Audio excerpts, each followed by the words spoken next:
Good morning, Adrian. I promised to do you a video. Right. Okay then. So, yesterday, stripped your clock out. And quite rightly, that's your needle.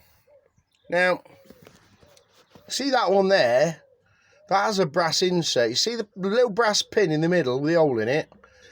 All needles are like that. One way, shape or form. You've got a brass bit on there. Yeah? Now, the original needle for these kidney clocks, which is what this is, see that? It's plastic. Now, when it first came to me, the needle was off of it, weren't it? So I changed the odometer gears that's in there to make it read in miles instead of kilometres. You'd had a face change on it, and to be fair, mate, it's not the best, is it? Let's be right.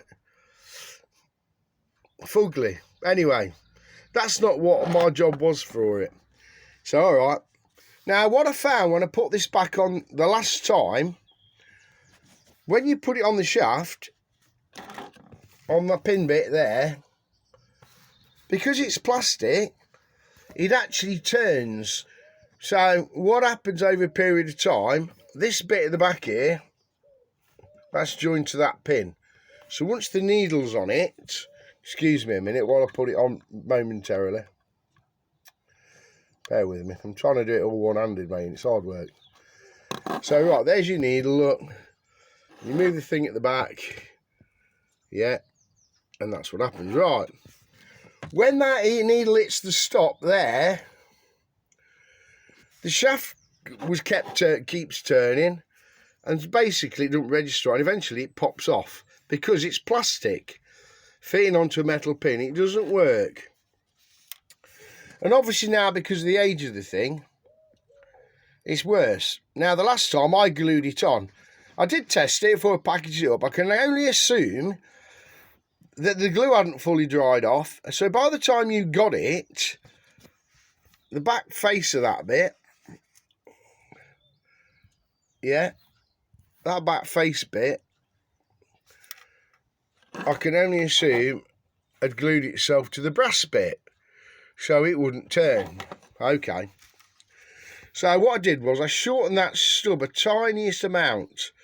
So when you pushed it back on, even if you glued it on, it wasn't going to touch the brass bit. But I've already tried that last night and I come in this morning. And you know, you could still turn the needle by holding the shaft. Very, very easily to the point where it fell off again. This is the problem. The other problem is those needles are like rocking horse crap. I've spoken to Simon Wells about this before. Very, very hard to find. Nigh on impossible. So what does Dave do, you ask? The only thing I'm thinking is remove a brass bit out of one of these. Yeah. Cut that stub off and arrow like the brass bit into the base of your original needle. That's the only thing I can do with these clocks, mate. Because that's just going to fall off again and again and again. And I've already tried gluing it and it doesn't work. The first time, obviously, the needle didn't want to move because it had fused itself. And last night, come this morning, same bloody problem. Not sure what to do about it at the minute, except what I've said. Come back to me, but either way, the needle's not working on it anyway. So, yeah, it's a bit of a ball ache, mate. Have a think and come back to me, but that's what I'm planning on doing. Without you say different, that's what Dave will do. All right, dilly dilly.